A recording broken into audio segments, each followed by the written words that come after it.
আমার বন্ধু জাদু জানে জাদু জানে জাদু জানে রে।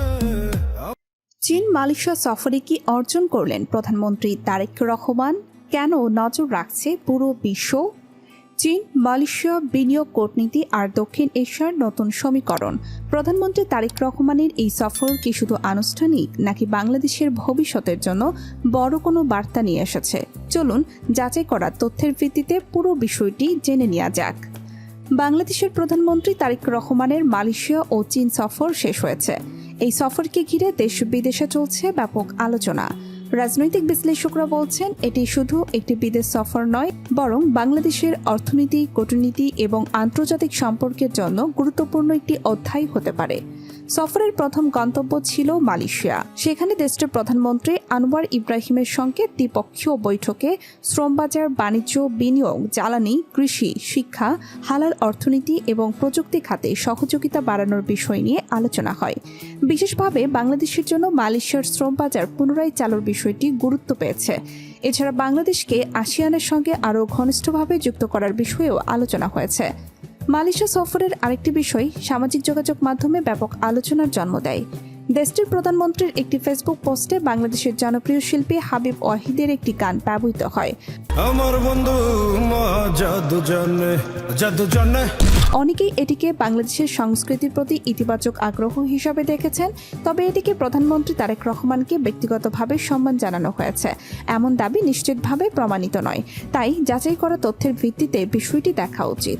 এরপর প্রধানমন্ত্রী যান চীনের দালিয়ানে। সেখানেই তিনি ওয়ার্ল্ড ইকোনমিক ফোরামের সামার দাভোস সম্মেলনে অংশ নেন এবং বৈশ্বিক অর্থনীতি, জলবায়ু ও বিনিয়োগ নিয়ে বিভিন্ন অধিবেশনে বক্তব্য রাখেন। পরে বেইজিংয়ে চীনের শীর্ষ নেতৃত্বের সঙ্গে বৈঠকে বাংলাদেশ চীন সম্পর্ক আরও শক্তিশালী করার বিষয়ে আলোচনা করা হয়। সরকারি তথ্য অনুযায়ী এই সফরে একাধিক সমঝোতা স্মারক ও চুক্তি সই হয়েছে। বিনিয়োগ, অবকাঠামো, শিল্পায়ন, বাণিজ্য এবং উন্নয়ন সহযোগিতার মতো খাতে নতুন সুযোগ তৈরির বিষয়গুলো সামনে এসেছে। সরকার আশা করছে এসব উদ্যোগ বাস্তবায়িত হলে বাংলাদেশের অর্থনীতি আরও গতিশীল হবে। এদিকে সফরটি ভারতের গণমাধ্যম এবং আন্তর্জাতিক বিশ্লেষকদেরও দৃষ্টি আকর্ষণ করেছে, কারণ বাংলাদেশ দক্ষিণ এশিয়ার একটি গুরুত্বপূর্ণ ভূ-কৌশলগত অবস্থানে রয়েছে। তবে ভারত নতুন কোনো মিশন শুরু করেছে এমন দাবির পক্ষে নির্ভরযোগ্য সরকারি প্রমাণ প্রকাশিত হয়নি।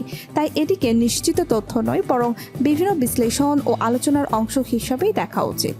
বিশেষজ্ঞদের মতে বর্তমান বিশ্বে একটি দেশের জন্য একাধিক শক্তিশালী দেশের সঙ্গে ভারসাম্যপূর্ণ সম্পর্ক বজায় রাখা অত্যন্ত গুরুত্বপূর্ণ। বাংলাদেশও সেই নীতিতেই এগিয়ে চায়। একদিকে চীনের সঙ্গে বিনিয়োগ ও অবকাঠামো সহযোগিতা, অন্যদিকে মালয়েশিয়ার সঙ্গে শ্রমবাজার ও বাণিজ্য। এই দুই দিকই দেশের অর্থনীতিতে ইতিবাচক প্রভাব ফেলতে পারে। সবশেষে প্রশ্ন একটাই, এই সফরের প্রকৃত সাফল্য কতটা? উত্তরটা নির্ভর করবে আলোচনাগুলো কত দ্রুত বাস্তবায়িত হয় এবং দেশের সাধারণ মানুষ তার সুফল কতটা পায় তার উপর। আপনার মতে প্রধানমন্ত্রী তারেক রহমানের এই সফর বাংলাদেশের জন্য কতটা গুরুত্বপূর্ণ? মন্তব্যে আপনার মতামত জানান।